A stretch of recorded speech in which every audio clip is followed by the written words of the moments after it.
Haj, dobro jutro, dragi moji. Evo, dugo se nisam javila iz svoje učionice.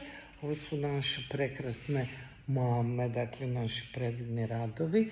Moje male patkice uredno rade i uredno su vrijedni.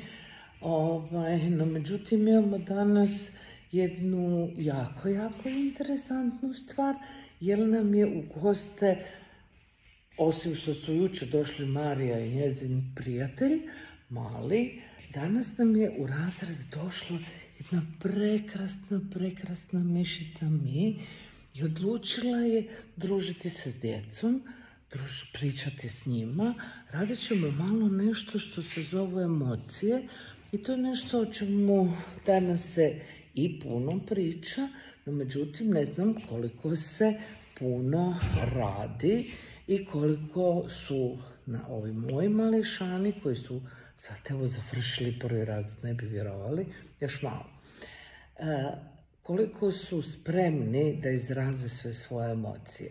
I to je bio jedan od razloga zašto sam ja, Branka koja je autorica ove slikovnice, odlučila napisati jednu slikovnicu koja nije samo slikovnica i koja je definitivno za uzrast, recimo nekakvih 12 godina, zato što je i slikovnica i bojanka, ali uz nju ide i prekrasnih 35 kartica koje definitivno možete, moram ih samo pronaći, s kojima se možete prekrasno igrati sa svojom djecom.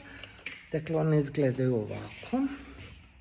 Kasnije ćemo ih rastvoriti, će se moje djece igrati s njima, koje definitivno možete raditi razne zabavne igre. Ne bi vjerovali, i moji veliki su se igrali s njima, samo što su njihove priče koje mišica Mi zamislila bile malo interesantnije nego to što ova dječica jako vole. Dakle, htjela sam se samo na kratko javiti iz svoje prekrasne učionice, koja uskoro će se napuniti glasićima mojih prekrasnih malih patkica. I vidimo se nakon što ćemo odraditi radionice, nakon što ćemo se danas malo družiti sa mišicom Mi, da ne bude sad ispalo da je ona došla u školu, a da mi pa sad ne možemo se družiti, da ona ne može ispričati svoje priče, svoje dogodovštine sa svojim prijateljima. Dakle, čujemo se u nekim novim videima u kojima će vam biti prikazane radionice koje su bile sradile. A u 9. mjesecu krećemo po školama. Mišica Mi i ja krećemo po vrtićima, krećemo raditi radionice i planiramo jedan malo veći seminar i za mame, i za tate, i za tete koje rade u vrtiću, i učiteljice koje rade u školi i svi drugi koji su zainteresirani kako pristupiti određenoj emociji, kako ju obraditi, kako da ju djeca usvoje. Pa eto tako, provedimo jedno ugodno ljeto sa mišicom Mi. Nju još uvijek možete naručiti na Majinim pričama. Nalazi vam se na drugoj stranici Majinih priča u web shopu.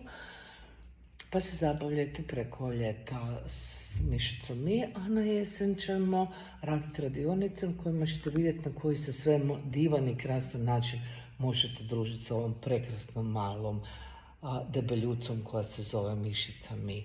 Mah.